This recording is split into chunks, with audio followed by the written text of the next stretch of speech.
ਸਤਨਾਮ ਸ੍ਰੀ ਵਾਹਿਗੁਰੂ ਜੀ।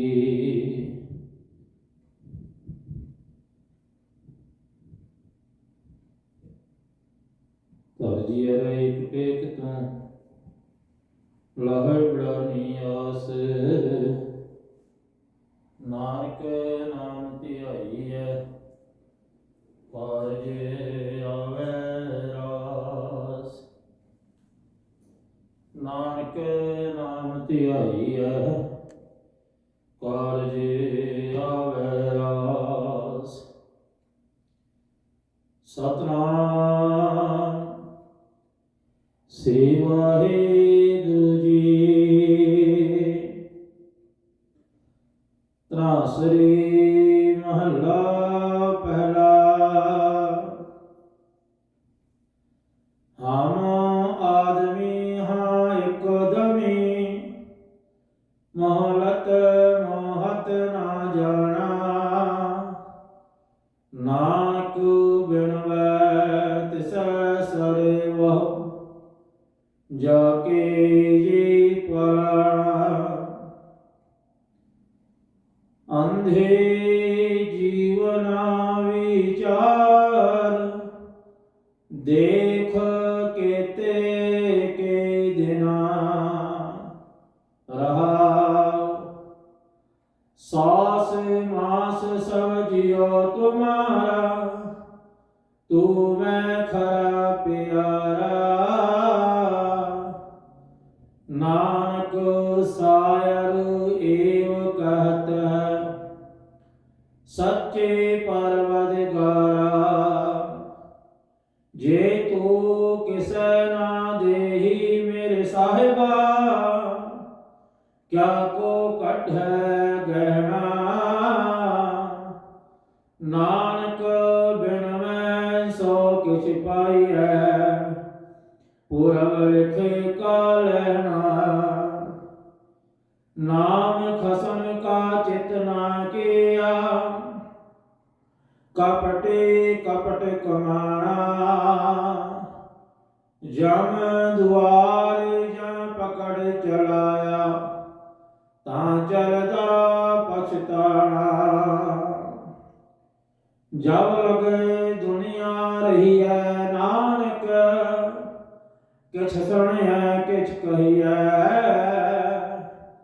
ਭਾਲ ਰਹੇ ਹਮ ਰਹਿਣ ਨ ਪਾਇਆ, ਜੀਵਤ ਅਮਰ ਰਹੀਐ।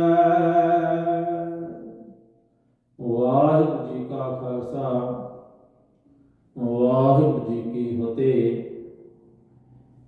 ਪਰਮ ਸਨਮਾਨਯੋਗ ਗੁਰੂ ਕੀ ਸਾਜੀ ਨਿਵਾਜੀ ਸਾਧ ਸੰਗਤ ਜੀ, ਸਤਿਗੁਰੂ ਜੀ ਦੀ ਅਪਾਰ ਕਿਰਪਾ ਸਦਕਾ ਸ਼ਾਮਾਂ ਦੇ ਸਮੇਂ ਸਤਿਗੁਰੂ ਜੀ ਦੇ ਪਾਵਨ ਚਰਨਾਂ ਦੀਆਂ ਹਾਜ਼ਰੀਆਂ ਭਰਨ ਦਾ ਸੁਭਾਗ ਸਮਾ ਪ੍ਰਾਪਤ ਹੋਇਆ ਹੈ। ਆਓ ਸਤਿਗੁਰੂ ਧੰਨ ਧੰਨ ਸਾਹਿਬ ਸ੍ਰੀ ਗੁਰੂ ਨਾਨਕ ਦੇਵ ਜੀ ਮਹਾਰਾਜ ਜੀ ਨੇ ਬਖਸ਼ਿਸ਼ ਕੀਤੀ ਹੈ। ਇਹ ਪਾਵਨ ਸ਼ਬਦ ਜੋ ਆਪ ਜੀ ਨੇ ਸਰਵਣ ਕੀਤਾ ਹੈ, ਧਨਾਸਰੀ ਰਾਗ ਦੇ ਵਿੱਚ ਉਚਾਰਨ ਕੀਤਾ ਹੋਇਆ। ਸਤਿਗੁਰੂ ਨਾਨਕ ਪਿਤਾ ਜੀ ਦਾ ਇਹ ਪਾਵਨ ਸ਼ਬਦ ਧੰਨ ਸ੍ਰੀ ਗੁਰੂ ਗ੍ਰੰਥ ਸਾਹਿਬ ਮਹਾਰਾਜ ਜੀ ਦੇ ਪਾਵਨ ਪਵਿੱਤਰ ਅੰਗ 660 ਉੱਪਰ ਸੁਭਾਇਮਾਨ ਹੈ। ਆਓ ਗੁਰੂ ਕੇ ਪਿਆਰ ਵਾਲਿਓ, ਜਾਣਨ ਦਾ ਯਤਨ ਕਰੀਏ। ਧੰਨ ਗੁਰੂ ਨਾਨਕ ਦੇਵ ਮਹਾਰਾਜ ਸੱਚੇ ਪਾਤਸ਼ਾਹ ਜੀ ਅੱਜ ਦੇ ਇਸ ਪਾਵਨ ਪਵਿੱਤਰ ਮੁਖ ਵਾਕ ਰਾਹੀਂ ਅਸਾਂ ਕਲਯੁਗੀ ਜੀਵਾਂ ਨੂੰ ਕੀ ਉਪਦੇਸ਼ ਬਖਸ਼ਿਸ਼ ਕਰਦੇ ਨੇ। ਧਨਾਸਰੀ ਮਹਲਾ ਪਹਿਲਾ। ਹਮ ਆਦਮੀ ਹਾਂ ਇਕ ਦਮੇ, ਮੋਹਲਤ ਮੋਹਤ ਨਾ ਜਾਣਾ। ਹਮ ਤੋਂ ਭਾਵ ਹੈ ਅਸੀਂ। ਇਕ ਦਮੇ ਭਾਵ ਇੱਕ ਦਮ ਵਾਲੇ। ਦਮ ਕਹਿੰਦੇ ਨੇ ਸਵਾਸ ਨੂੰ, ਸ਼ਾਹਾਂ ਨੂੰ। ਤੇ ਮੋਹਲਤ, ਹਮ ਆਦਮੀ ਹਾਂ ਇੱਕ ਦਮੇ, ਮੋਹਲਤ ਮੋਹਤ ਨਾ ਜਾਣਾ। ਮੋਹਲਤ ਕਹਿੰਦੇ ਨੇ ਜ਼ਿੰਦਗੀ ਦੀ ਮਿਆਦ ਨੂੰ। ਮੌਤ ਭਾਵ ਮੌਤ ਦਾ ਸਮਾਂ ਨਾ ਜਾਣਾ ਭਾਵ ਅਸੀਂ ਨਹੀਂ ਜਾਣ ਸਕਦੇ। ਸਾਧ ਸੰਗਤ ਜੀ, ਇੱਕ ਵਾਰੀ ਧੰਨ ਗੁਰੂ ਨਾਨਕ ਦੇਵ ਮਹਾਰਾਜ ਸੱਚੇ ਪਾਤਸ਼ਾਹ ਜੀ ਨੇ ਭਾਈ ਮਰਦਾਨੇ ਨੂੰ ਇੱਕ ਸਵਾਲ ਕੀਤਾ। ਕਹਿਣ ਲੱਗੇ ਕਿ ਮਰਦਾਨਿਆ,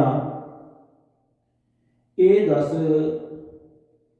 ਕਿ ਇਨਸਾਨ ਦੀ ਜ਼ਿੰਦਗੀ ਅਤੇ ਮੌਤ ਦੇ ਵਿੱਚ ਕਿੰਨਾ ਕੁ ਪੈਂਡਾ ਹੈ। ਭਾਵ ਇਨਸਾਨ ਦੀ ਜੋ ਜ਼ਿੰਦਗੀ ਹੈ ਅਤੇ ਮੌਤ ਹੈ, ਇਹਦੇ ਵਿਚਕਾਰ ਦਾ ਜੋ ਸਫ਼ਰ ਹੈ ਉਹ ਕਿੰਨਾ ਕੁ ਲੰਬਾ ਹੈ, ਕਿੰਨਾ ਕੁ ਵੱਡਾ ਹੈ। ਗੁਰੂ ਪਿਆਰਿਓ, ਭਾਈ ਮਰਦਾਨਾ ਜੀ ਨੇ ਹੱਥ ਜੋੜੇ, ਕਹਿਣ ਲੱਗੇ ਕਿ ਸਤਿਗੁਰੂ ਜੀ, ਤੁਸੀਂ ਸਰਬ ਕਲਾ ਸਮਰੱਥ ਹੋ, ਤੁਸੀਂ ਸਭ ਕੁਝ ਜਾਣਦੇ ਹੋ। ਮੈਂ ਭਲਾ ਕਿਵੇਂ ਦੱਸ ਸਕਦਾ ਹਾਂ ਕਿ ਇਨਸਾਨ ਦੀ ਜ਼ਿੰਦਗੀ ਅਤੇ ਮੌਤ ਦੇ ਵਿੱਚ ਕਿਤਨਾ ਕੁ ਵੱਡਾ ਸਫ਼ਰ ਹੈ, ਕਿਤਨਾ ਕੁ ਪੈਂਡਾ ਹੈ। ਸਤਿਗੁਰੂ ਗੁਰੂ ਨਾਨਕ ਪਾਤਸ਼ਾਹ ਜੀ ਕਹਿਣ ਲੱਗੇ ਕਿ ਮਰਦਾਨਿਆ, ਤੂੰ ਦੱਸ ਤੇ ਸਹੀ ਕਿ ਤੇਰੇ ਮੁਤਾਬਕ, ਤੇਰੇ ਖਿਆਲਾਂ ਦੇ ਨਾਲ ਇਨਸਾਨ ਦੀ ਜ਼ਿੰਦਗੀ ਦੇ ਵਿੱਚ ਅਤੇ ਮੌਤ ਦੇ ਵਿੱਚ ਕਿਤਨਾ ਕੁ ਫਾਸਲਾ ਹੈ। ਭਾਈ ਮਰਦਾਨਾ ਕੁਝ ਸੋਚ ਵਿਚਾਰ ਕਰਕੇ ਕਹਿਣ ਲੱਗਾ ਕਿ ਸਤਿਗੁਰੂ ਜੀ, ਜ਼ਿੰਦਗੀ ਦੀ ਕੋਈ ਮਿਆਦ ਨਹੀਂ ਰੱਖੀ ਜਾ ਸਕਦੀ। ਮੌਤ ਨੇ ਕਿਸ ਵੇਲੇ ਘੇਰਾ ਪਾ ਲੈਣਾ ਹੈ, ਇਹਦੇ ਬਾਰੇ ਕੁਝ ਨਹੀਂ ਕਿਹਾ ਜਾ ਸਕਦਾ। ਹੋ ਸਕਦਾ ਹੈ ਕਿ ਅਸੀਂ ਜ਼ਿੰਦਗੀ ਜੀ ਰਹੇ ਹਾਂ, 2-4 ਦਿਨ ਬਾਅਦ ਅਸੀਂ ਦੁਨੀਆ ਤੇ ਹੋਈਏ ਜਾਂ ਨਾ ਹੋਈਏ। ਤੇ ਸਾਧ ਸੰਗਤ, ਸੱਚ ਜਾਣਿਓ, ਧੰਨ ਗੁਰੂ ਨਾਨਕ ਦੇਵ ਮਹਾਰਾਜ ਕਹਿਣ ਲੱਗੇ ਕਿ ਨਹੀਂ ਮਰਦਾਨਿਆ, ਤੂੰ ਤੇ ਜ਼ਿੰਦਗੀ ਅਤੇ ਮੌਤ ਦਾ ਜਿਹੜਾ ਫਾਸਲਾ ਹੈ ਬਹੁਤ ਹੀ ਵੱਡਾ ਕਰਕੇ ਜਾਣਿਆ ਹੈ। ਤੇ ਨਾਲ ਭਾਈ ਬਾਲਾ ਜੀ, ਸਤਿਗੁਰੂ ਗੁਰੂ ਨਾਨਕ ਦੇਵ ਮਹਾਰਾਜ ਸੱਚੇ ਪਾਤਸ਼ਾਹ ਜੀ ਨੇ ਭਾਈ ਬਾਲੇ ਨੂੰ ਆਖਿਆ ਕਿ ਬਾਲਿਆ, ਤੂੰ ਦੱਸ ਕਿ ਇਨਸਾਨ ਦੀ ਜ਼ਿੰਦਗੀ ਅਤੇ ਮੌਤ ਦੇ ਵਿੱਚ ਕਿਤਨਾ ਕੁ ਫਾਸਲਾ ਹੈ, ਕਿਤਨਾ ਕੁ ਪੈਂਡਾ ਹੈ। ਇਸ ਸਾਧ ਸੰਗਤ ਭਾਈ ਬਾਲਾ ਵੀ ਬੜਾ ਹੈਰਾਨ ਹੋਇਆ ਕਿ ਮੈਂ ਇਸ ਗੱਲ ਦਾ ਕੀ ਜਵਾਬ ਦੇਵਾਂ। ਸਤਿਗੁਰੂ ਗੁਰੂ ਨਾਨਕ ਪਿਤਾ ਜੀ ਕਹਿਣਗੇ ਕਿ ਬਾਲਿਆ, ਤੂੰ ਵੀ ਆਪਣੇ ਖਿਆਲ ਮੁਤਾਬਕ ਦੱਸ। ਤੇ ਭਾਈ ਬਾਲੇ ਨੇ ਵੀ ਕਹਿ ਦਿੱਤਾ ਕਿ ਸਤਿਗੁਰੂ ਜੀ, ਮੇਰੇ ਮੁਤਾਬਕ ਇਨਸਾਨ ਦੀ ਜ਼ਿੰਦਗੀ ਵਿੱਚ ਅਤੇ ਮੌਤ ਵਿੱਚ ਇਤਨਾ ਕੁ ਫਾਸਲਾ ਹੈ। ਅੱਜ ਅਸੀਂ ਹਾਂ, ਕੱਲ ਦਾ ਸੂਰਜ ਅਸੀਂ ਵੇਖ ਸਕੀਏ ਜਾਂ ਨਾ ਵੇਖ ਸਕੀਏ, ਕੁਝ ਕਿਹਾ ਨਹੀਂ ਜਾ ਸਕਦਾ। ਯਾਨੀ ਕਿ ਭਾਈ ਬਾਲੇ ਨੇ ਵੀ ਇੱਕ ਦਿਨ ਦਾ ਫਾਸਲਾ ਆਪਣੇ ਵੱਲੋਂ ਦੱਸ ਦਿੱਤਾ ਕਿ ਜ਼ਿੰਦਗੀ ਵਿੱਚ ਅਤੇ ਮੌਤ ਵਿੱਚ ਇਤਨਾ ਕੁ ਫਾਸਲਾ ਹੈ। ਅੱਜ ਹਾਂ, ਕੱਲ ਹੋਈਏ ਜਾਂ ਨਾ ਹੋਈਏ। ਤੇ ਸਾਧ ਸੰਗਤ ਜੀ, ਸੱਚ ਜਾਣਿਓ, ਧੰਨ ਗੁਰੂ ਨਾਨਕ ਦੇਵ ਮਹਾਰਾਜ ਆਖਣ ਲੱਗੇ ਕਿ ਬਾਲਿਆ ਤੇ ਮਰਦਾਨਿਆ, ਤੁਸੀਂ ਮੌਤ ਨੂੰ ਬਹੁਤ ਦੂਰ ਕਰਕੇ ਜਾਣਿਆ ਹੈ। ਤੁਸੀਂ ਇਨਸਾਨ ਦੀ ਜ਼ਿੰਦਗੀ ਵਿੱਚ ਅਤੇ ਮੌਤ ਵਿੱਚ ਇਤਨਾ ਵੱਡਾ ਫਾਸਲਾ ਰੱਖ ਦਿੱਤਾ, ਇਤਨਾ ਵੱਡਾ ਪੈਂਡਾ ਤੈਅ ਕਰ ਦਿੱਤਾ। ਨਹੀਂ, ਦੋਵਾਂ ਨੇ ਹੱਥ ਜੋੜੇ ਤੇ ਕਹਿਣ ਲੱਗੇ ਕਿ ਸਤਿਗੁਰੂ ਜੀ, ਫਿਰ ਕਿਰਪਾ ਕਰੋ, ਅਸੀਂ ਕਲਯੁਗੀ ਜੀਵ ਹਾਂ, ਸਾਡੀ ਸਮਝ ਤੋਂ ਪਰੇ ਹੈ। ਪਰ ਇਹ ਸਤਿਗੁਰੂ ਜੀ, ਤੁਸੀਂ ਤਾਂ ਸਰਬ ਕਲਾ ਸਮਰੱਥ ਹੋ, ਆਪ ਨਾਰਾਇਣ ਕਲਾਧਾਰ, ਜਗ ਮੈਂ ਪਰਵਰਿਓ। ਸਤਿਗੁਰੂ ਜੀ, ਉਹ ਕਿਰਪਾ ਕਰੋ, ਸਾਨੂੰ ਦੱਸੋ ਕਿ ਇਨਸਾਨ ਦੀ ਜ਼ਿੰਦਗੀ ਵਿੱਚ ਅਤੇ ਮੌਤ ਵਿੱਚ ਕਿਤਨਾ ਕੁ ਫਰਕ ਹੈ। ਤੇ ਸਾਧ ਸੰਗਤ ਉਸ ਵਕਤ ਧੰਨ ਗੁਰੂ ਨਾਨਕ ਪਾਤਸ਼ਾਹ ਜੀ ਨੇ ਇਹ ਪਾਵਨ ਸ਼ਬਦ ਉਚਾਰਨ ਕੀਤਾ ਤੇ ਹਜੂਰ ਬਖਸ਼ਿਸ਼ ਕਰਦੇ ਨੇ ਕਿ ਬਾਲਿਆ ਤੇ ਮਰਦਾਨਿਆਂ ਧਿਆਨ ਨਾਲ ਸੁਣਿਓ ਕਿ ਇਨਸਾਨ ਦੀ ਜ਼ਿੰਦਗੀ ਵਿੱਚ ਅਤੇ ਮੌਤ ਵਿੱਚ ਕਿਤਨਾ ਕੁ ਫਰਕ ਹੈ। ਸਤਿਗੁਰੂ ਜੀ ਨੇ ਬਚਨ ਉਚਾਰਨ ਕੀਤੇ, ਹਮ ਆਦਮੀ ਹਾਂ ਇੱਕ ਦਮੇ, ਮੋਹਲਤ ਮੋਹਤ ਨਾ ਜਾਣਾ। ਇਹ ਬਾਲਿਆ ਮਰਦਾਨਿਆ, ਅਸੀਂ ਆਦਮੀ ਕੇਵਲ ਤੇ ਕੇਵਲ ਇੱਕ ਦਮ ਦੇ ਹੀ ਮਾਲਕ ਹਾਂ। ਜਿਹੜਾ ਸਵਾਸ ਲਿਆ ਹੈ ਬਸ ਕੇਵਲ ਉਸ ਦੇ ਮਾਲਕ ਹਾਂ। हे ਭਾਈ ਸੱਚ ਜਾਣਿਓ, ਜਿਤਨੇ ਵੀ ਸੰਸਾਰੀ ਜੀਵ ਨੇ ਕੇਵਲ ਤੇ ਕੇਵਲ ਇੱਕੋ ਦਮ ਦੇ ਮਾਲਕ ਹਨ। ਕੀ ਪਤਾ ਹੈ ਕਿ ਦਮ ਕਦੋਂ ਮੁੱਕ ਜਾਏ। ਸਾਨੂੰ ਆਪਣੀ ਜ਼ਿੰਦਗੀ ਦੀ ਮਿਆਦ ਦਾ ਕੁਝ ਪਤਾ ਨਹੀਂ। ਸਾਨੂੰ ਇਹ ਵੀ ਨਹੀਂ ਪਤਾ ਕਿ ਮੌਤ ਦਾ ਵਕਤ ਕਦੋਂ ਆ ਜਾਣਾ ਹੈ। ਇੱਕ ਸਵਾਸ ਜਿਹੜਾ ਅਸੀਂ ਲਿਆ ਹੈ ਉਹ ਮੁੜ ਕੇ ਬਾਹਰ ਆਵੇ ਜਾਂ ਨਾ ਆਵੇ। ਸੋ ਕੇਵਲ ਇੱਕ ਸਵਾਸ ਦੇ ਮਾਲਕ ਹਾਂ, ਇੱਕ ਦਮ ਦੇ ਮਾਲਕ ਹਾਂ। ਨਾਨਕ ਬਿਨਵੈ ਤਿਸੈ ਸਲੇਵੋ, ਜਾ ਕੇ ਜੀ ਪ੍ਰਾਣਾ। ਇਸ ਵਾਸਤੇ ਹੈ ਭਾਈ ਨਾਨਕ ਸਤਿਗੁਰ ਸੱਚੇ ਪਾਤਸ਼ਾਹ ਜੀ ਬੇਨਤੀ ਕਰਦੇ ਨੇ ਕਿ ਉਸ ਪਰਮਾਤਮਾ ਦਾ ਸਿਮਰਨ ਕਰਿਆ ਕਰੋ ਜਿਸ ਨੇ ਇਹ ਜਿੰਦ ਤੇ ਸਵਾਸ ਦਿੱਤੇ ਹੋਏ ਹਨ। ਨਾਨਕ ਬਿਨਵੈ ਤਿਸੈ ਸਲੇਵੋ, ਜਾ ਕੇ ਜੀ ਪ੍ਰਾਣਾ। ਅੰਧੇ ਜੀਵ ਨਾ ਵਿਚਾਰ, ਦੇਖ ਕੇਤੇ ਕੇ ਦਿਨਾ ਰਹਾਓ। ਰਹਾਓ ਦੀਆਂ ਤੁਕਾਂ ਦੇ ਵਿੱਚ ਸਤਿਗੁਰੂ ਨਾਨਕ ਪਾਤਸ਼ਾਹ ਜੀ ਸਾਨੂੰ ਬੜੇ ਪਿਆਰ ਦੇ ਨਾਲ ਸਮਝਾਉਂਦੇ ਨੇ ਕਿ ਇਹ ਮਾਇਆ ਦੇ ਮੋਹ ਵਿੱਚ ਅੰਨੇ ਹੋਏ ਮਨੁੱਖ, हे ਜੀਵ ਅੱਖਾਂ ਖੋਲ ਕੇ ਵੇਖ, ਸੋਚ ਤੇ ਸਮਝ। ਇੱਥੇ ਜਗਤ ਦੇ ਵਿੱਚ ਥੋੜੇ ਹੀ ਦਿਨਾਂ ਦੀ ਜ਼ਿੰਦਗੀ ਹੈ। ਅੰਧੇ ਜੀਵ ਨਾ ਵਿਚਾਰ, ਦੇਖ ਕੇਤੇ ਕੇ ਦਿਨਾ। हे ਭਾਈ ਉਸ ਮਾਲਕ ਦੇ ਪਰਮਾਤਮਾ ਦੀ ਪ੍ਰੇਮਾ ਭਗਤੀ ਦੇ ਵਿੱਚ ਜੁੜ, ਅੱਖਾਂ ਖੋਲ ਕੇ ਵੇਖ ਤੇ ਸਮਝਣ ਦੀ ਕੋਸ਼ਿਸ਼ ਕਰ ਕਿ ਇਸ ਜਗਤ ਦੇ ਵਿੱਚ, ਇਸ ਫਾਨੀ ਸੰਸਾਰ ਦੇ ਵਿੱਚ ਕੇਵਲ ਕੁਝ ਦਿਨਾਂ ਦੀ ਜ਼ਿੰਦਗੀ ਹੈ। ਸੋ ਇਸ ਲਈ ਉਸ ਮਾਲਕ ਦੀ ਬੰਦਗੀ ਦੇ ਨਾਲ ਜੁੜ। ਸਾਸ ਮਾਸ ਸਭ ਜਿਉ ਤੁਮਾਰਾ, ਤੂੰ ਮੈਂ ਖਰਾ ਪਿਆਰਾ। ਨਾਨਕ ਸਾਇਰ ਏਵ ਕਹਿਤ ਹੈ, ਸੱਚੇ ਪਰਵਦਗਾਰਾ। हे ਪ੍ਰਭੂ, हे ਪ੍ਰਮਾਤਮਾ, ਜਿਵੇਂ ਇਹ ਸਵਾਸ, ਇਹ ਸਰੀਰ, ਇਹ ਜਿੰਦ ਜਾਨ ਸਭ ਕੁਝ ਤੇਰਾ ਹੀ ਦਿੱਤਾ ਹੋਇਆ ਹੈ, ਤਿਵੇਂ हे ਮਾਲਕ, हे ਪ੍ਰਮਾਤਮਾ, ਮਿਹਰ ਬਖਸ਼ਿਸ਼ ਕਰ। ਆਪਣਾ ਪਿਆਰ ਵੀ ਤੂੰ ਆਪੇ ਹੀ ਦੇ।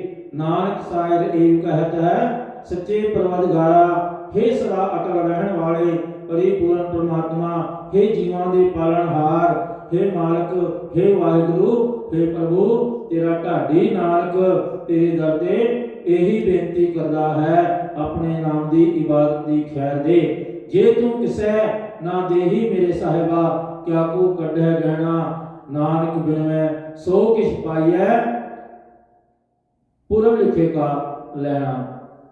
हे ਮੇਰੇ ਮਾਲਕ, ਜੇ ਤੂੰ ਆਪਣੇ ਪਿਆਰ ਦੀ ਦਾਤ ਆਪ ਹੀ ਕਿਸੇ ਜੀਵ ਨੂੰ ਨਾ ਦੇਵੇਂ ਤਾਂ ਜੀਵ ਪਾਸ ਕੋਈ ਐਸੀ ਸੈ ਨਹੀਂ, ਐਸਾ ਕੋਈ ਧਨ, ਐਸਾ ਕੋਈ ਪਦਾਰਥ ਨਹੀਂ ਜਿਸ ਨੂੰ ਵੱਟੇ ਦੇ ਵਿੱਚ ਦੇ ਕੇ ਤੇਰਾ ਪਿਆਰ, ਤੇਰਾ ਪ੍ਰੇਮ, ਤੇਰਾ ਭਰੋਸਾ ਖਰੀਦ ਸਕੇ। ਨਾਨਕ ਬਿਨਵੈ ਸੋ ਕਿਛ ਪਾਈਐ, ਪੁਰਬ ਲਿਖੇ ਕਾ ਲੈਣਾ। ਹਜੂਰ ਕਹਿੰਦੇ ਨੇ ਕਿ ਭਾਈ ਨਾਨਕ ਬੇਨਤੀ ਕਰਦਾ ਹੈ ਕਿ ਜੀਵ ਨੂੰ ਤਾਂ ਉਹੀ ਕੁਝ ਮਿਲ ਸਕਦਾ ਹੈ ਜੋ ਉਸਦੇ ਪੂਰਵਲੇ ਕੀਤੇ ਕਰਮਾਂ ਅਨੁਸਾਰ ਸੰਸਕਾਰ ਰੂਪ ਲੇਖ ਉਸਦੇ ਮੱਥੇ ਤੇ ਲਿਖਿਆ ਹੋਇਆ ਹੈ।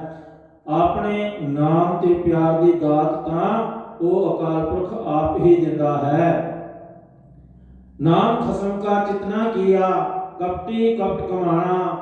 ਜਮ ਦੁਆਰ ਜਾਂ ਪਕੜ ਚਲਾਇਆ ਤਾਂ ਚਲਦਾ ਪਛਤਾਣਾ। हे ਭਾਈ, ਪਿਛਲੇ ਕਰਮਾਂ ਦੇ ਸੰਸਕਾਰਾਂ ਦੇ ਅਸਰ ਹੇਠ ਛਲੀ ਮਨੁੱਖ ਜਿਹੜੇ ਹੁੰਦੇ ਨੇ, ਛਲ ਹੀ ਕਮਾਉਂਦੇ ਨੇ ਅਤੇ ਛਲ ਕਮਾਉਂਦਾ ਰਹਿੰਦਾ ਹੈ ਤੇ ਉਸ ਅਕਾਲ ਪੁਰਖ ਪਰਿਪੂਰਨ ਪ੍ਰਮਾਤਮਾ ਦੇ ਨਾਮ ਨੂੰ ਆਪਣੇ ਮਨ ਵਿੱਚ ਨਹੀਂ ਵਸਾਦਾ। ਜਮ ਦੁਆਰ ਜਾਂ ਪਕੜ ਚਲਾਇਆ ਤਾਂ ਚੱਲਦਾ ਪਛਤਾਣਾ। ਸਾਰੀ ਉਮਰ ਇਉਂ ਹੀ ਲੰਘਾ ਕੇ ਅਖੀਰ ਵੇਲੇ ਜਦੋਂ ਫੜ ਕੇ ਜਮਰਾਜ ਦੇ ਬੂਹੇ ਵੱਲ ਧੱਕਿਆ ਜਾਂਦਾ ਹੈ ਤਾਂ ਫਿਰ ਇੱਥੋਂ ਤੁਰਨ ਵੇਲੇ ਹੱਥ ਮਲਦਾ ਹੈ, ਫਿਰ ਪਛਤਾਉਂਦਾ ਹੈ, ਫਿਰ ਯਤਨ ਕਰਦਾ ਹੈ ਕਿ ਕੁਝ ਸਮੇਂ ਦੀ ਮੋਹਲਤ ਮਿਲ ਜਾਵੇ, ਕੁਝ ਜ਼ਿੰਦਗੀ ਦੇ ਪਲ ਹੋਰ ਮਿਲ ਜਾਣ ਤਾਂ ਕਿ ਮੈਂ ਉਸ ਮਾਲਕ ਦੇ ਨਾਮ ਨੂੰ ਸਿਮਰ ਕੇ ਆਪਣਾ ਇਹ ਜਨਮ ਸਫਲਾ ਕਰ ਸਕਾਂ। ਪਰ ਸਾਧ ਸੰਗਤ ਜੀ ਕਹਿੰਦੇ ਨੇ ਕਿ ਹੁਣ ਕੁਝ ਨਹੀਂ ਹੋ ਸਕਦਾ, ਜਮ ਦੁਆਰ ਜਾਂ ਪਕੜ ਚਲਾਇਆ ਤਾਂ ਚੱਲਦਾ ਪਛਤਾਣਾ। ਅੰਤ ਵਿੱਚ ਕੇਵਲ ਤੇ ਕੇਵਲ ਪਛਤਾਵਾ ਹੀ ਹੱਥ ਵਿੱਚ ਰਹਿੰਦਾ ਹੈ। ਜਗਲਕ ਦੁਨੀਆ ਰਹੀ ਹੈ ਨਾਨਕ, ਕਿਛ ਸੁਣੀਐ ਕਿਛ ਕਹੀਐ, ਭਾਲ ਰਹੇ ਹਮ ਰਹਿਣ ਨਾ ਪਾਇਆ, ਜੀਵਤੀਆਂ ਮਰ ਰਹੀ ਹੈ। ਅੰਤਲੀਆਂ ਤੁਕਾਂ ਦੇ ਵਿੱਚ ਹਜ਼ੂਰ ਬਖਸ਼ਿਸ਼ ਕਰਦੇ ਨੇ ਕਿ ਇਹ ਭਾਈ ਜਦੋਂ ਤੱਕ ਸੰਸਾਰ ਵਿੱਚ ਦੁਨੀਆ ਦੇ ਵਿੱਚ ਜਿਉਣਾ ਹੈ ਤੇ ਕੋਸ਼ਿਸ਼ ਕਰਨੀ ਹੈ ਪਰਮਾਤਮਾ ਦੀ ਸਿਫਤ ਸਲਾਹ ਹੀ ਕਰਨੀ ਚਾਹੀਦੀ ਹੈ।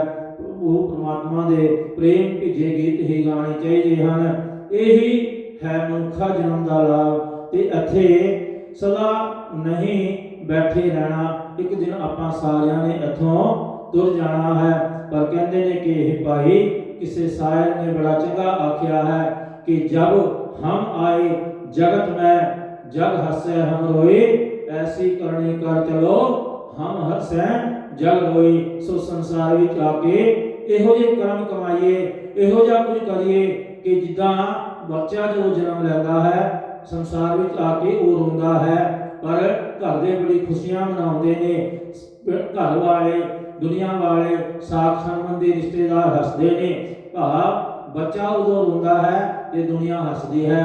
ਪਰ ਸ਼ਾਇਰ ਕਹਿੰਦਾ ਹੈ ਕਿ ਕੋਈ ਸੰਸਾਰ ਵਿੱਚੋਂ ਇਦਾਂ ਦੀ ਕਮਾਈ ਕਰਕੇ ਜਾਈਏ, ਇਦਾਂ ਦੇ ਕਰਮ ਕਮਾ ਕੇ ਜਾਈਏ ਕਿ ਜਦੋਂ ਸੰਸਾਰ ਤੋਂ ਜਾਈਏ ਤੇ ਸਾਨੂੰ ਸੰਸਾਰ ਚੋਂ ਜਾਣ ਦਾ ਅਫਸੋਸ ਨਾ ਹੋਵੇ ਤੇ ਸਾਨੂੰ ਪਛਤਾਵਾ ਨਾ ਹੋਵੇ, ਸਾਨੂੰ ਕੋਈ ਗਿਲਾ शिकवा ना होवे।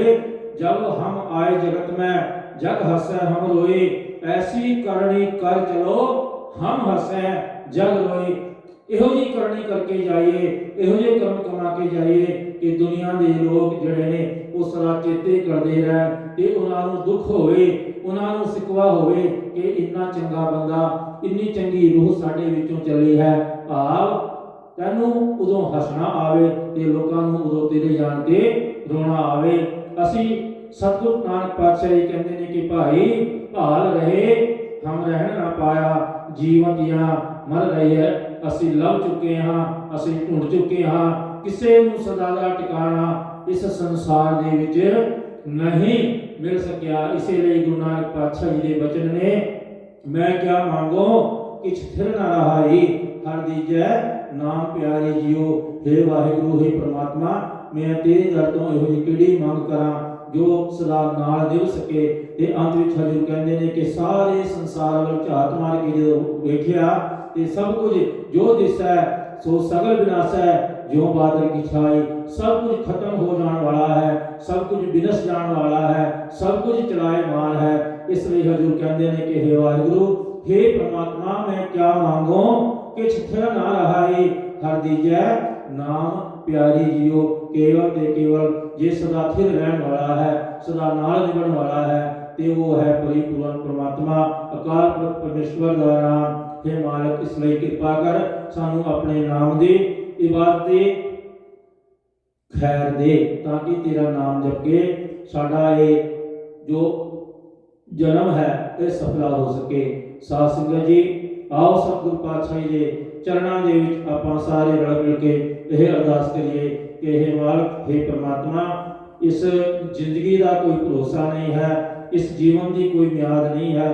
ਪਤਾ ਨਹੀਂ ਕਿਸ ਵੇਲੇ ਬੁਲਾਵਾ ਆ ਜਾਣਾ ਹੈ ਤੇ ਇੱਥੋਂ ਤੁਰਨਾ ਪੈਣਾ ਹੈ। ਇਸ ਲਈ ਜੇ ਚਾਹੁੰਦੇ ਹਾਂ ਕਿ ਦੁਨੀਆ ਦੇ ਵਿੱਚ ਆਉਣਾ ਸਫਲਾ ਹੋ ਜਾਏ, ਸਾਧ ਸੰਗਤ ਜੀ ਮਾਲਕ ਦੇ ਚਰਨਾਂ ਵਿੱਚ ਅਰਦਾਸ ਕਰੀਏ ਅਤੇ ਮੰਗ ਕਰੀਏ। ਵਿਣ ਤੁਧ ਹੋ ਜੇ ਮੰਗਣਾ, ਸਿਰ ਦੁੱਖਾਂ ਕੈ ਦੁੱਖ, ਦੇਹ ਨਾਮ ਸੰਤੋਖਿਆ, ਉਤਰੈ ਮਨ ਕੀ ਭੁੱਖ। ਸਾਧ ਸੰਗਤ ਜੀ, ਆਪ ਸਾਰਿਆਂ ਸੰਤਾਂ ਦੇ ਚਰਨਾਂ ਦੇ ਵਿੱਚ ਬੇਨਤੀ ਹੈ ਕਿ ਜਿਵੇਂ ਆਪ ਜੀ ਨੂੰ ਪਤਾ ਹੀ ਹੈ ਕਿ ਅੱਜ ਗੁਰਦੁਆਰਾ ਸਾਹਿਬ ਗੁਰੂ ਨਾਨਕ ਸਿੱਖ ਸੈਂਟਰ ਵਿਖੇ ਸ੍ਰੀ ਸਹਿਜ ਪਾਠ ਸਾਹਿਬ ਜੀ ਭੋਗ ਪਾਏ ਗਏ ਹਨ, ਜੋ ਕਿ ਘਟਨਾਕ੍ਰਮ ਰਜਾਨਾ ਸਾਹਿਬ ਦੇ ਵਿੱਚ ਇਸ ਗੁਰੂ ਘਰ ਦੇ ਵਿੱਚ ਵਾਪਰਿਆ ਸੀ। ਉਸ ਤੋਂ ਆਪ ਭਲੀ ਭਾਂਤ ਜਾਣਦੇ ਹੀ ਹੋ ਕਿ ਜਿਵੇਂ ਸਿੱਖ ਸੁਸਾਇਟੀ ਆਫ ਰਜਾਨਾ ਦੇ ਪ੍ਰਬੰਧਕਾਂ ਵੱਲੋਂ ਸਰਦਾਰ ਵਿਕਰਮਜੀਤ ਸਿੰਘ ਜੀ ਬਿੱਲ ਤੇ ਹੋਰ ਉਹਨਾਂ ਦੇ ਨਾਲ ਜਿਹੜੇ ਸੱਜਣ ਸਨ, ਜੋ ਕਿ ਗਿਆਨੀ ਪ੍ਰੇਮ ਸਿੰਘ ਜੀ ਦੇ ਨਾਲ ਰਲ ਕੇ ਇੱਥੇ ਆ ਕੇ ਧੱਕੇਸ਼ਾਹੀ ਦੇ ਨਾਲ ਗੁਰੂ ਸਾਹਿਬ ਜੀ ਦਾ ਸਰੂਪ ਚੁੱਕ ਕੇ ਲੈ ਗਏ ਸਨ। ਉਸ ਮਸਲੇ ਤੇ ਅਜੇ ਤੱਕ ਕਿਸੇ ਵੀ ਤਰ੍ਹਾਂ ਦਾ ਕੋਈ ਰਿਜ਼ਲਟ ਸਾਹਮਣੇ ਨਹੀਂ ਆਇਆ। ਸਾਧ ਸੰਗਤ ਜੀ, ਸੋ ਵੇਟ ਕਰ ਰਹੇ ਸਾਂ, ਅਸੀਂ ਸੋਚ ਰਹੇ ਸਾਂ ਕਿ ਜਿੰਨੀ ਛੇਤੀ ਹੋ ਸਕੇ ਇਸ ਗੱਲ ਦਾ ਨਿਪਟਾਰਾ ਹੋ ਸਕੇ, ਪਰ ਹੁਣ ਜਿਹੜਾ ਹੈ ਸਮਾਂ ਬਹੁਤ ਹੋ ਗਿਆ ਹੈ। ਸੋ ਸਮੂਹ ਸੰਗਤਾਂ ਦਾ ਮੈਂ ਬਹੁਤ ਬਹੁਤ ਧੰਨਵਾਦ ਕਰਦਾ ਹਾਂ। ਸੰਗਤਾਂ ਨੇ ਬੜਾ ਦਿਲਾਸਾ ਦਿੱਤਾ ਹੈ। BC ਤੋਂ, ਕੈਲਗਰੀ ਤੋਂ, ਟੋਰਾਂਟੋ ਤੋਂ ਅਤੇ ਤਕਰੀਬਨ ਵਿਨੀਪੈਗ ਤੋਂ ਵੀ ਕਈ ਬੰਦਿਆਂ ਦੇ ਫੋਨ ਆਏ ਕਿ ਭਾਈ ਸਾਹਿਬ ਜੀ, ਇਹਨਾਂ ਨੇ ਜਿਹੜਾ ਹੈ ਇਹ ਜੋ ਕੰਮ ਕੀਤਾ ਹੈ ਇਹ ਸਰਾਸਰ ਗਲਤ ਕੀਤਾ ਹੈ। ਇਹਨਾਂ ਨੇ ਗੁਰੂ ਸਾਹਿਬ ਨੂੰ ਹੱਥ ਪਾਇਆ ਹੈ। ਇਹਨਾਂ ਦਾ ਜਿਹੜਾ ਮੁੱਖ ਉਦੇਸ਼ ਸੀ, ਇਹਨਾਂ ਦੀ ਮੁੱਖ ਮਨਸਾ ਉਹ ਇਹੀ ਸੀ ਕਿ ਕੇਵਲ ਤੇ ਕੇਵਲ ਜਿਹੜਾ ਹੈ ਉਹ ਇਹ ਗੁਰੂ ਨਾਨਕ ਸਿੱਖ ਸੈਂਟਰ ਗੁਰੂ ਘਰ ਨੂੰ ਬੰਦ ਕਰਾ ਸਕਣ, ਕਿਉਂਕਿ ਸਾਧ ਸੰਗਤ ਜੀ ਇਹ ਲੋਕ ਨਹੀਂ ਚਾਹੁੰਦੇ ਕਿ ਕਿਸੇ ਵੀ ਕੀਮਤ ਤੇ ਇੱਥੇ ਦੂਜਾ ਗੁਰੂ ਘਰ ਕੋਈ ਹੋਵੇ, ਸਿੱਖ ਸੰਗਤਾਂ ਉੱਧਰ ਜਾਣ, ਕਿਉਂਕਿ ਪਸਾਰਾ ਜਿਹੜਾ ਹੈ ਇਹ ਸਾਰਾ ਗੋਲਕਾਂ ਦਾ ਹੀ ਹੈ। ਸੋ ਕੋਈ ਵੀ ਵੱਡੀ ਸੰਸਥਾ ਇਹ ਨਹੀਂ ਚਾਹੁੰਦੀ ਕਿ ਸਾਡੇ ਨੇੜੇ ਤੇੜੇ ਕੋਈ ਛੋਟੀ ਹੋਰ ਸੰਸਥਾ ਵੀ ਉਤਪੰਨ ਹੋ ਜਾਵੇ, ਸ਼ੁਰੂ ਹੋ ਜਾਵੇ। ਸੋ ਸਾਧ ਸੰਗਤ ਜੀ, ਸਮੂਹ ਸੰਗਤਾਂ ਦਾ ਮੈਂ ਧੰਨਵਾਦ ਕਰਦਾ ਹਾਂ। BC ਦੀਆਂ ਸੰਗਤਾਂ ਦਾ ਵੀ ਬਹੁਤ ਧੰਨਵਾਦ ਹੈ। ਸਾਨੂੰ ਗੁਰੂ ਸਾਹਿਬ ਦੇ ਸਰੂਪ ਤਾਂ ਆਲਰੇਡੀ ਪਹਿਲਾਂ ਹੀ ਮਿਲ ਚੁੱਕੇ ਸਨ। ਸੋ ਸੰਗਤਾਂ ਨੇ ਗੁਰੂ ਪਾਤਸ਼ਾਹ ਜੀ ਦੇ ਚਰਨਾਂ ਦੇ ਵਿੱਚ ਅਰਦਾਸ ਬੇਨਤੀ ਕਰਕੇ ਸਤਿਗੁਰੂ ਜੀ ਦਾ ਓਟ ਆਸਰਾ ਲੈ ਕੇ ਰੱਬੀ ਬਾਣੀ ਦੇ ਸਹਿਜ ਪਾਠ ਸਾਹਿਬ ਜਿਹੜੇ ਸਨ ਗੁਰੂ ਨਾਨਕ ਸਿੱਖ ਸੈਂਟਰ ਵਿਖੇ ਆਰੰਭ ਕੀਤੇ ਸਨ। ਸੋ ਅੱਜ ਸਤਿਗੁਰਾਂ ਦੀ ਕਿਰਪਾ ਦੇ ਨਾਲ ਸ੍ਰੀ ਸਹਿਜ ਪਾਠ ਸਾਹਿਬ ਦੇ ਭੋਗ ਪਾਏ ਗਏ ਹਨ। ਬਾਕੀ ਸਤਿਗੁਰੂ ਦੀ ਜਿਵੇਂ ਇੱਛਾ ਹੈ, ਕਿਉਂਕਿ ਸਾਧ ਸੰਗਤ ਜੀ, ਸੁਲਹੇ ਤੇ ਨਾਰਾਇਣ ਰਾਖ, ਸੁਲਹੇ ਕਾ ਹਾਥ ਕਹੀ ਨਾ ਪਹੁੰਚੈ, ਸੁਲੇ ਹੋਏ ਮੂੰਹਾਂ ਨਾ ਪਾਕ। ਜਿਨ੍ਹਾਂ ਨੇ ਇਹ ਕੰਮ ਕੀਤਾ ਹੈ, ਜਿਨ੍ਹਾਂ ਨੇ ਗੁਰੂ ਨਾਨਕ ਦੇ ਘਰ ਨੂੰ ਬੰਦ ਕਰਾਉਣ ਦੀ ਕੋਸ਼ਿਸ਼ ਕੀਤੀ ਹੈ, ਯਤਨ ਕੀਤਾ ਹੈ, ਸਾਧ ਸੰਗਤ ਜੀ, ਉਹਨਾਂ ਨੂੰ ਗੁਰੂ ਸਾਹਿਬ ਨੇ ਬਣਦੀ ਸਜ਼ਾ ਆਪ ਹੀ ਦੇ ਦੇਣੀ ਹੈ। ਸੋ ਮੈਂ ਸਾਰੀਆਂ ਸੰਗਤਾਂ ਦਾ ਫਿਰ ਇੱਕ ਵਾਰੀ ਧੰਨਵਾਦੀ ਹਾਂ। ਸੋ ਸਾਧ ਸੰਗਤ ਜੀ, ਪੁਲਿਸ ਜਿਹੜੀ ਹੈ ਉਹ ਆਪਣੀ ਕਾਰਵਾਈ ਬੜੇ ਸੋਹਣੇ ਤਰੀਕੇ ਦੇ ਨਾਲ ਕਰ ਰਹੀ ਹੈ ਔਰ ਸੰਗਤਾਂ ਵੱਲੋਂ ਇਹ ਹੁੰਗਾਰਾ ਮਿਲਿਆ ਹੈ ਕਿ ਕਿਸੇ ਵੀ ਕੀਮਤ ਤੇ ਜਿਹੜਾ ਹੈ ਗੁਰੂ ਨਾਨਕ ਸਿੱਖ ਸੈਂਟਰ ਵੱਲੋਂ ਜਿਹੜੀ ਪੁਲਿਸ ਕੰਪਲੇਂਟ ਇਹਨਾਂ ਦੇ ਖਿਲਾਫ ਕੀਤੀ ਗਈ ਹੈ ਉਹ ਕਿਸੇ ਵੀ ਕੀਮਤ ਤੇ ਵਾਪਸ ਨਹੀਂ ਲਈ ਜਾਵੇਗੀ, ਕਿਉਂਕਿ ਜੇ ਪੁਲਿਸ ਕੰਪਲੇਂਟ ਵਾਪਸ ਲਏਗੀ ਤੇ ਇਹਨਾਂ ਦੇ ਸਰ ਜਿਹੜੇ ਹਨ ਉਹ ਹੋਰ ਉੱਚੇ ਹੋ ਜਾਣਗੇ ਤੇ ਇਹ ਇਹਨਾਂ ਨੇ ਫਿਰ ਆਉਣ ਵਾਲੇ ਟਾਈਮ ਦੇ ਕਿਸੇ ਤਰ੍ਹਾਂ ਕਿਸੇ ਹੋਰ ਗੁਰੂ ਘਰ ਦੇ ਨਾਲ, ਕਿਸੇ ਹੋਰ ਸਿੱਖ ਸੇਵਕ ਦੇ ਨਾਲ ਇਸ ਤਰ੍ਹਾਂ ਦਾ ਕਾਰਾ ਕਰਨਾ ਹੈ। ਸੋ ਸੰਗਤਾਂ ਨੇ ਇਸ ਗੱਲ ਦਾ ਹੁੰਗਾਰਾ ਦਿੱਤਾ ਹੈ ਕਿ ਭਾਈ ਸਾਹਿਬ ਜੀ, ਆਪਾਂ ਇਹ ਜਿਹੜੀ ਕੰਪਲੇਂਟ ਕੀਤੀ ਹੈ ਸਾਰੀ ਦੁਨੀਆ ਨੂੰ ਜਗ ਜ਼ਾਹਰ ਹੋ ਗਿਆ ਹੈ ਕਿ ਜੋ ਇਹਨਾਂ ਨੇ ਮੁੱਦਾ ਬਣਾਇਆ, ਗੁਰੂ ਗ੍ਰੰਥ ਸਾਹਿਬ ਜੀ ਦਾ ਪਾਵਨ ਸਰੂਪ ਚੱਕਿਆ ਤੇ ਆਖਿਆ ਗਿਆ ਕਿ ਰਿਪਲੇਸਮੈਂਟ ਹੋਣ ਵਾਲਾ ਹੈ। ਇਹ ਜਿਹੜਾ ਹੈ ਸਰੂਪ ਬਿਰਧ ਹੈ, ਇਹ ਜਿਹੜਾ ਹੈ ਬਿਰਧ ਹੋ ਚੁੱਕਾ ਹੈ, ਇਹਦਾ ਪ੍ਰਕਾਸ਼ ਨਹੀਂ ਹੋ ਸਕਦਾ। ਤਰ੍ਹਾਂ ਤਰ੍ਹਾਂ ਦੇ ਇਹਨਾਂ ਨੇ ਬਹਾਨੇਬਾਜ਼ੀਆਂ ਕੀਤੀਆਂ, ਪਰ ਇਸ ਤਰ੍ਹਾਂ ਦਾ ਕੁਝ ਵੀ ਨਹੀਂ ਸੀ। ਉਸੇ ਸਰੂਪ ਤੋਂ ਆਪਾਂ ਪਹਿਲੇ ਵੀ ਗੁਰੂ ਘਰ ਦੇ ਵਿੱਚ ਸਹਿਜ ਪਾਠ ਸਾਹਿਬ, ਅਖੰਡ ਪਾਠ ਸਾਹਿਬ ਕਰਦੇ ਰਹੇ ਹਾਂ। ਉਹ ਤਾਂ ਕੇਵਲ ਇੱਕ ਬਹਾਨਾ ਸੀਗਾ, ਪਰ ਸਾਧ ਸੰਗਤ ਜੀ, ਮੁੱਖ ਮੁੱਦਾ ਜਿਹੜਾ ਸੀਗਾ ਉਹ ਗੁਰੂ ਘਰ ਨੂੰ ਬੰਦ ਕਰਾਉਣ ਦਾ ਸੀਗਾ। ਸੋ ਮੈਨੂੰ ਸਮਝ ਨਹੀਂ ਆਉਂਦੀ ਕਿ ਇਸੇ ਤਰ੍ਹਾਂ ਤਿੰਨ ਸਰੂਪ ਜਿਹੜੇ ਨੇ ਉਹ ਪ੍ਰੇਮ ਸਿੰਘ ਦੇ ਗੁਰਦੁਆਰੇ ਤੋਂ ਵੀ ਚੁੱਕੇ ਗਏ ਸਨ ਤੇ ਹੁਣ ਉਹਨਾਂ ਦੇ ਬਾਰੇ ਇਹਨਾਂ ਨੇ ਕੁਝ ਨਹੀਂ ਬੋਲਿਆ। ਸਾਡਾ ਸਰੂਪ ਗੁਰੂ ਸਾਹਿਬ ਦੇ ਹੱਥੋਂ ਲੈ ਗਏ ਤੇ ਉਹਦੀ ਵੀਡੀਓ ਬਣਾ ਕੇ ਪਾਈ ਗਈ, ਬਈ ਉਹਦਾ ਅੰਗ ਪਾੜੇ ਗਏ, ਉਹਨੂੰ ਟੇਪਾਂ ਲਾਈਆਂ ਗਈਆਂ, ਤਰ੍ਹਾਂ ਤਰ੍ਹਾਂ ਦੇ ਇਲਜ਼ਾਮ ਸਾਧ ਸੰਗਤ ਜੀ ਇਹਨਾਂ ਵੱਲੋਂ ਲਾਏ ਗਏ ਨੇ। ਪਰ ਇਹ ਮੈਂ ਦੱਸ ਦਿੰਦਾ ਹਾਂ ਸਾਧ ਸੰਗਤ ਜੀ ਕਿ ਉਹ ਵਾਹਿਗੁਰੂ ਬੜਾ ਸਮਰੱਥ ਹੈ, ਬਿਨ ਬੋਲਿਆ ਸਭ ਕੁਝ ਜਾਣਦਾ। ਸੋ ਸਾਨੂੰ ਗੁਰੂ ਤੇ ਬੜਾ ਭਰੋਸਾ ਹੈ। ਸੋ ਪੁਲਿਸ ਕੰਪਲੇਂਟ ਜਿਹੜੀ ਹੈ ਉਹ ਕਿਸੇ ਵੀ ਕੀਮਤ ਤੇ ਵਾਪਸ ਨਹੀਂ ਲਈ ਜਾਵੇਗੀ ਤੇ ਪੁਲਿਸ ਨੇ ਆਪਣੀ ਕਾਰਵਾਈ ਜ਼ਰੂਰ ਕਰਨੀ ਹੈ। ਇਹਨਾਂ ਸਾਰਿਆਂ ਨੂੰ ਚਾਰਜ ਜ਼ਰੂਰ ਕੀਤਾ ਜਾਵੇਗਾ। ਸਾਰੀਆਂ ਸੰਗਤਾਂ ਦਾ ਧੰਨਵਾਦ ਕਰਦਾ ਹਾਂ ਕਿ ਜਿਵੇਂ ਆਪ ਸਾਰੀਆਂ ਸੰਗਤਾਂ ਨੇ ਦਾਸ ਦੇ ਨਾਲ ਖੜੇ ਹੋ ਕੇ ਦਾਸ ਨੂੰ ਹੁੰਗਾਰਾ ਦਿੱਤਾ ਹੈ, ਦਾਸ ਨੂੰ ਸਹਿਯੋਗ ਦਿੱਤਾ ਹੈ। ਨਹੀਂ ਤੇ ਦਾਸ ਦੀ ਤਾਂ ਉਮੀਦ ਹੀ ਟੁੱਟ ਚੁੱਕੀ ਸੀ, ਕਿਉਂਕਿ ਦਾਸ ਤਕਰੀਬਨ ਇੱਥੇ ਗੁਰੂ ਘਰ ਦੇ ਵਿੱਚ ਇਕੱਲਾ ਹੀ ਸੇਵਾ ਕਰਦਾ ਹੈ। ਪਰ ਆਪ ਸਾਰੀਆਂ ਸੰਗਤਾਂ ਦਾ ਪਿਆਰ ਵੇਖ ਕੇ ਮਨ ਨੂੰ ਬੜਾ ਭਰੋਸਾ ਮਿਲਿਆ, ਮਨ ਨੂੰ ਬੜੀ ਦਿਲਾਸਾ ਮਿਲੀ ਹੈ ਕਿ ਨਹੀਂ, ਸੰਗਤਾਂ ਸਭ ਕੁਝ ਜਾਣਦੀਆਂ ਨੇ, ਸਾਰੇ ਹੀ ਪੜ੍ਹੇ ਲਿਖੇ ਨੇ, ਸਮਝਦਾਰ ਨੇ। ਸੋ ਸਾਰੀਆਂ ਸੰਗਤਾਂ ਇਹਨਾਂ ਦੀਆਂ ਹਰਕਤਾਂ ਤੋਂ ਚੰਗੀ ਤਰ੍ਹਾਂ ਵਾਕਿਫ ਹੋ ਗਈਆਂ ਨੇ। ਸੰਗਤਾਂ ਨੇ ਇਹ ਰਿਕੁਐਸਟ ਕੀਤੀ ਹੈ ਕਿ ਗੁਰੂ ਨਾਨਕ ਸਿੱਖ ਸੈਂਟਰ ਵੱਲੋਂ ਕੀਤੀ ਗਈ ਪੁਲਿਸ ਕੰਪਲੇਂਟ ਉਹ ਕਿਸੇ ਵੀ ਕੀਮਤ ਤੇ ਵਾਪਸ ਨਹੀਂ ਹੋਣੀ ਚਾਹੀਦੀ। ਇਹਨਾਂ ਨੂੰ ਗੁਰੂ ਘਰਾਂ ਤੋਂ ਜਿਹੜਾ ਹੈ ਮੁਕਤ ਕਰਾਉਣੇ ਨੇ, ਗੁਰੂ ਘਰ ਇਹਨਾਂ ਦੇ ਕਬਜ਼ਿਆਂ ਚੋਂ ਜੋ ਇਹਨਾਂ ਨੇ ਆਪਣਾ ਗੁੰਡਾ ਰਾਜ ਚਲਾਇਆ ਹੋਇਆ ਹੈ, ਇਹਨਾਂ ਨੇ ਤਾਨਾਸ਼ਾਹੀ ਚਲਾਈ ਹੋਈ ਹੈ ਤੇ ਗੁਰਦੁਆਰਿਆਂ ਦੇ ਉੱਪਰ ਕਾਬਜ਼ ਹੋ ਕੇ ਬੈਠੇ ਨੇ। ਤੇ ਸਾਡੇ ਗੁਰੂ ਘਰਾਂ ਨੂੰ ਇਹ ਕਹਿੰਦੇ ਨੇ ਕਿ ਅਸੀਂ ਦੁਕਾਨਾਂ ਚਲਾਈਆਂ ਨੇ, ਅਸੀਂ ਬਿਜ਼ਨਸ ਚਲਾਏ ਨੇ, ਅਸੀਂ ਇੱਥੇ ਆਲੂ ਪਿਆਜ਼ ਵੇਚ ਰਹੇ ਹਾਂ, ਅਸੀਂ ਇੱਥੇ ਨਮਕੀਨ ਤੇ ਪਕੌੜੇ ਵੇਚ ਰਹੇ ਹਾਂ ਤੇ ਇਹ ਗੁਰੂ ਘਰ ਚਲਾ ਰਹੇ ਨੇ। ਡਰ ਤਾਂ ਕੇਵਲ ਇਸ ਗੱਲ ਦਾ ਹੈ ਕਿ ਸਾਡੀ ਜਿਹੜੀ ਗੋਲਕ ਹੈ ਉਹ ਕਿਤੇ ਘਟ ਨਾ ਜਾਵੇ, ਸਾਡੀ ਇਨਕਮ ਜਿਹੜੀ ਉਹ ਵੱਧ ਨਾ ਜਾਵੇ, ਉਹ ਘਟ ਨਾ ਜਾਵੇ, ਸੰਗਤਾਂ ਦੂਜੇ ਪਾਸੇ ਨਾ ਚਲੇ ਜਾਣ। ਕਿਉਂਕਿ ਸਾਧ ਸੰਗਤ ਜੀ ਕੇਵਲ ਇਹੀ ਡਰ ਅੰਦਰ ਬੈਠਾ ਹੋਇਆ ਸੀ ਤੇ ਇਹੀ ਰੀਜਨ ਸੀ ਕਿ ਇਸ ਗੁਰੂ ਘਰ ਨੂੰ ਜਿੰਨਾ ਛੇਤੀ ਹੋ ਸਕੇ ਬੰਦ ਕਰਾ ਦਿੱਤਾ ਜਾਵੇ। ਸੋ ਸਾਧ ਸੰਗਤ ਜੀ ਇਹ ਗੁਰੂ ਨਾਨਕ ਦਾ ਘਰ ਹੈ, ਗੁਰੂ ਨਾਨਕ ਦਾ ਥੜਾ ਇੱਕ ਗਿਆ ਤੇ ਦੂਜਾ ਖੜਾ। ਇਹ ਗੁਰੂ ਨਾਨਕ ਦੇ ਘਰ ਕਦੇ ਬੰਦ ਨਹੀਂ ਹੋ ਸਕਦੇ, ਇਹ ਸਿੱਖੀ ਦੇ ਪ੍ਰਚਾਰ ਕਦੇ ਬੰਦ ਨਹੀਂ ਹੋ ਸਕਦੇ। ਇਹ ਸਿੱਖ ਸੰਗਤਾਂ ਦੇ ਸਹਿਯੋਗਾਂ ਦੇ ਨਾਲ ਆਪ ਸੰਗਤਾਂ ਦੇ ਆਸਰੇ ਇਸੇ ਤਰ੍ਹਾਂ ਚੱਲਦੇ ਰਹਿਣਗੇ। ਗੁਰੂ ਕਿਰਪਾ ਕਰੇ। ਆਓ ਸਾਰੇ ਜਣੇ ਰਲ ਮਿਲ ਕੇ ਮਾਲਕ ਦੇ ਚਰਨਾਂ ਦੇ ਵਿੱਚ ਇਹੀ ਅਰਦਾਸ ਕਰੀਏ, ਸਰਬਤ ਦਾ ਭਲਾ ਮੰਗੀਏ। ਨਾਨਕ ਨਾਮ ਚੜ੍ਹਦੀ ਕਲਾ ਤੇਰੇ ਭਾਣੇ, ਸਰਬਤ ਦਾ ਭਲਾ। ਵਾਹਿਗੁਰੂ ਜੀ ਕਾ ਖਾਲਸਾ, ਵਾਹਿਗੁਰੂ ਜੀ ਕੀ ਫਤਿਹ।